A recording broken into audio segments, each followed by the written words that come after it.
म्यानमाराव बावैसो जालांनाय गिख्रंथाव बांग्रिया थारैनो इयुन रादाब फोसावजानायमोन नामा?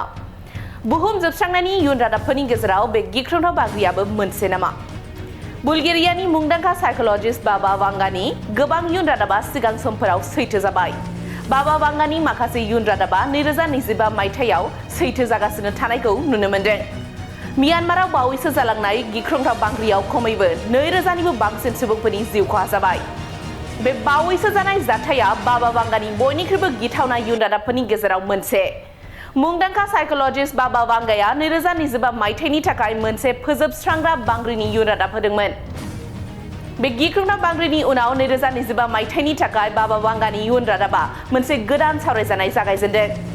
2025 मायथाइनि जागायजेननायनिफ्रायनो मुलुगाव गोबां खैफोदफोरजों सुबुं माहारिया भुगिनांबाय।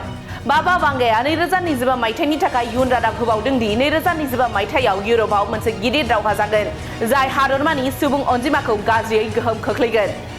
बाबा वांगाया 2025 मायथाइयाव मुलुगनां रांखान्थियारि गोग्लैसोनायनि इयुनबो बुंदों।